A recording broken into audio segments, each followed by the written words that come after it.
welcome everyone to another Go Sokal Podcast. If you're listening or watching, thanks for tuning in. And hanging out with me today is my friend Jesse Lee, who leads our website team here at SoCal. So obviously the subject today is going to be websites. But before we get into the questions that we've been going back and forth with all day, can you please introduce yourself, your team, what you guys do here at SoCal? I'm the web build team lead. And so basically the websites team is made up of three different teams: the SEO team, the web operations team, and web build team. And so we each play an integral part as far as the overall website from different specialities. Right, so you're basically, all of those teams are communicating in tandem pretty much every day. Exactly. Like we'll handle the more of what you see, design, layout, and operations handles the inventory and pricing aspects of it. That's kind of like the feeds that come in, and right. then SEO obviously handles anything that's search engine. Search related, search value, that kind of thing. Yeah. Well, we're going to spare no time getting into the questions because websites and processes are a little bit like, I think they can be dodgy at times. I think they can be daunting, especially when we talk about creating a website or switching from one provider to another, especially for dealership sites, right? You got Absolutely. Everything you just listed, inventory, SEO, value, which is different than most general, either like a mom and pop store or a product-based store. SEO is different there, so there's lots of things that go into this. Right. So I think if anything today, together we want to dispel a couple of myths about websites and how difficult it can be, especially for dealers when they're looking for the best solution in an agency. So I want to portray an easy process, so hopefully we're going to do that today.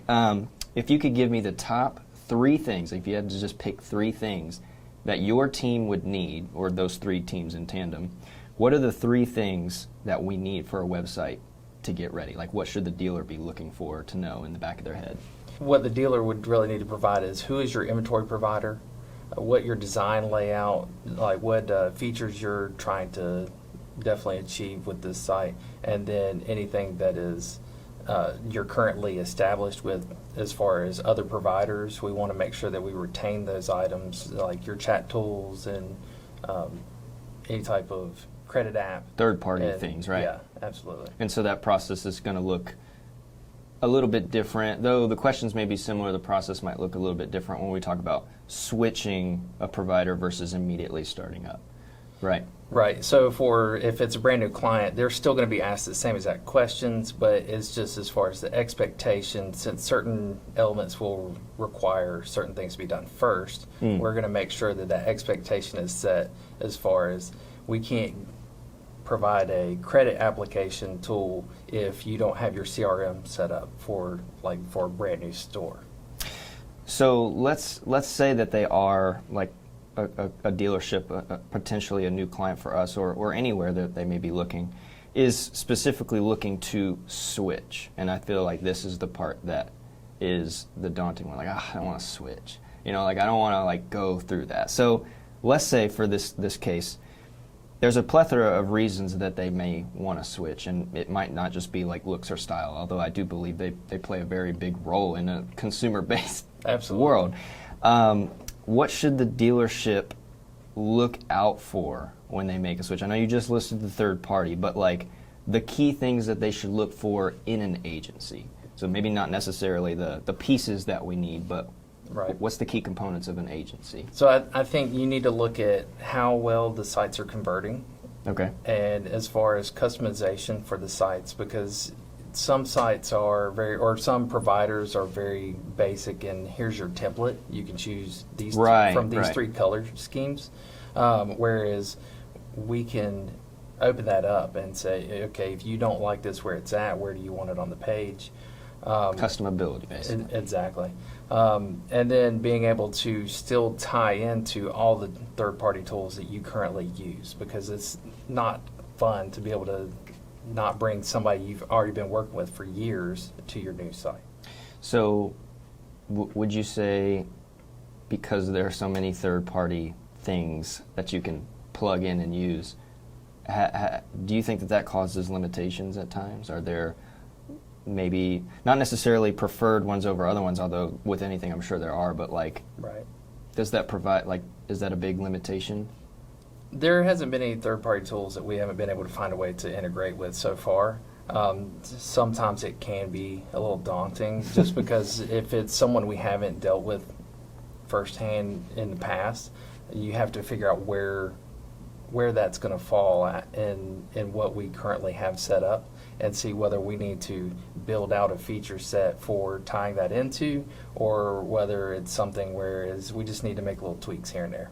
So the things that we need to be looking for are customization, really, is we need a user experience tailored to the viewer that really relays what that dealership is about.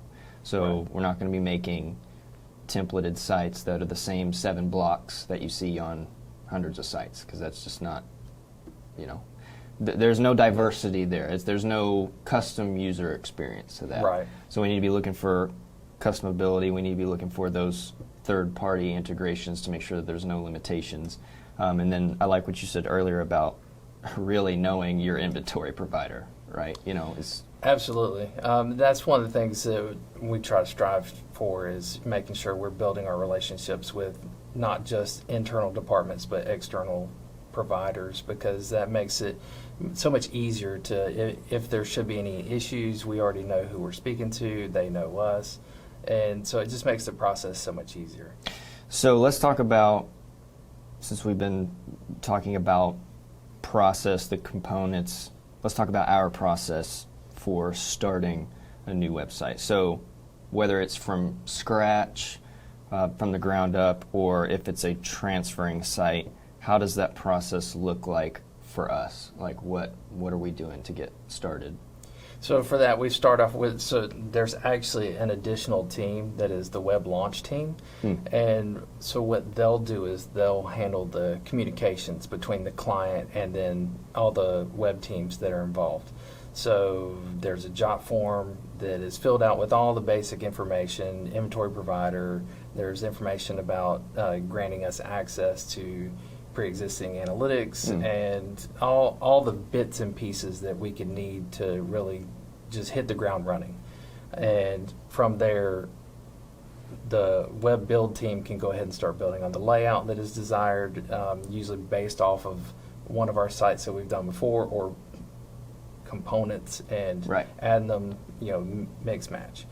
And then operations can then work towards getting the inventory, the pricing set up, make sure that our credit apps are there, any type of third-party tools that need to be ordered or communicated back to the web launch team so that they can actually get all the logins and credentials needed for that. So another thing that just came to my mind that I feel like might be another myth is that, and we haven't even mentioned it. I can't believe we haven't even mentioned it yet. Is domains. Like I feel like one of the myths is like, well, my domain's already here, so I can't like move it. I guess I could make a new one. When in actuality, I think, at least in our experience, like, no, I just need to know who owns it, and then we're going to appoint it, and then it's like usually same day. They give you a little pop-up, says this could take 72 hours. I've never ever seen that happen. So do you think the domain is a myth we can put to rest, like it's not that big a deal? The domain is actually one of the things I end up overlooking so many times because it's not really ever turned into an issue. Right. You can retain control over your domain, and we can give you the files to make sure that it makes the site active, or you can allow us to pull it into our set of domains that we maintain, making sure things like your domain doesn't expire. Right. The little headaches like that, but yeah, we can handle it any way that the client wants to. I really like that. That was one of the things that, I specifically take pride to, especially when talking to clients, is that we can do it any way, and so I think that's another thing we need to be looking for in an agency, is like, how versatile are you? Can you allow me to do it? Can you just do it? I'll push it on you. You take care of it. And so basically we're just making sure it's easy for the dealer in either way, so that the website's working, in the background. You don't have to mess with it. So long does this process take for us? Like, about how long would you say from start to you're ready to look at cars? So we generally operate under the 14 business days from the moment we get the information we need, being the job form. Now that timeline does get pushed around a little bit for if there's a buy sell involved where a client is buying another dealership and it's going to be rebranded, so it's never existed in the entity that it will be. Then that could push it out a little bit because we can't order inventory until the sale is actually finalized. Yeah. And other components like that have requirements as far as what piece is done in which order. But even with that, we can still have the site up, much quicker than most times expected.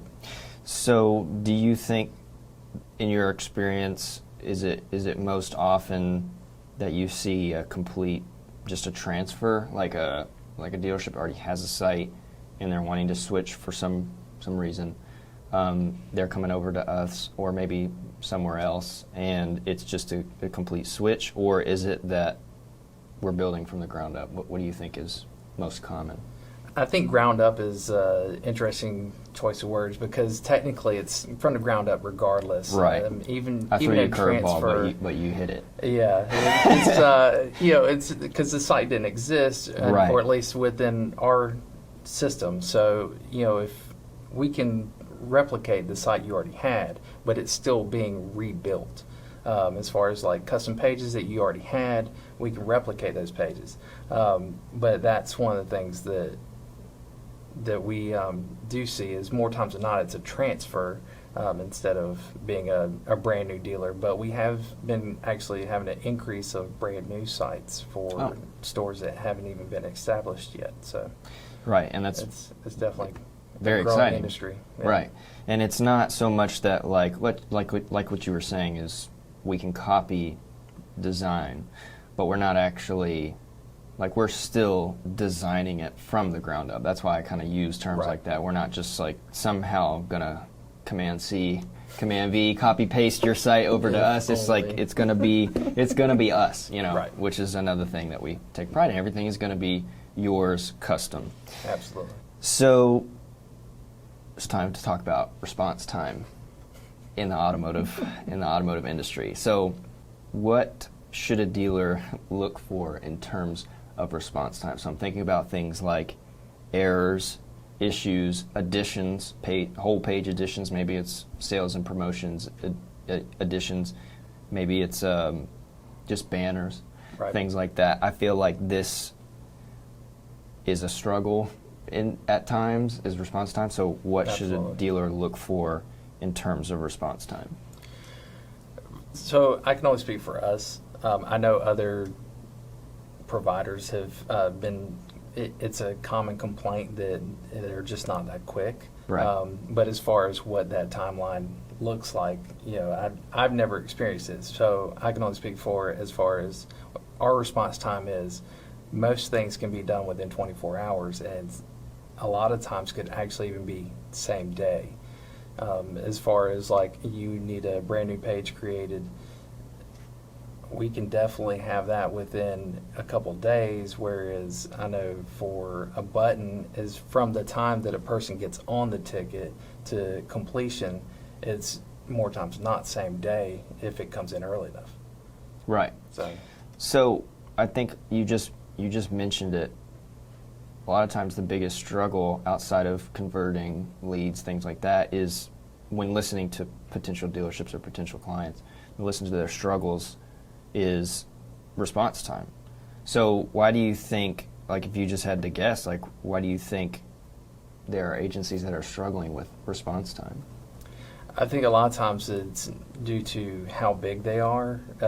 Like a lot of times it's trying to give an account manager too many accounts. If an account manager or an account coordinator just has too many pieces moving at one time, it's hard to respond in a quick manner.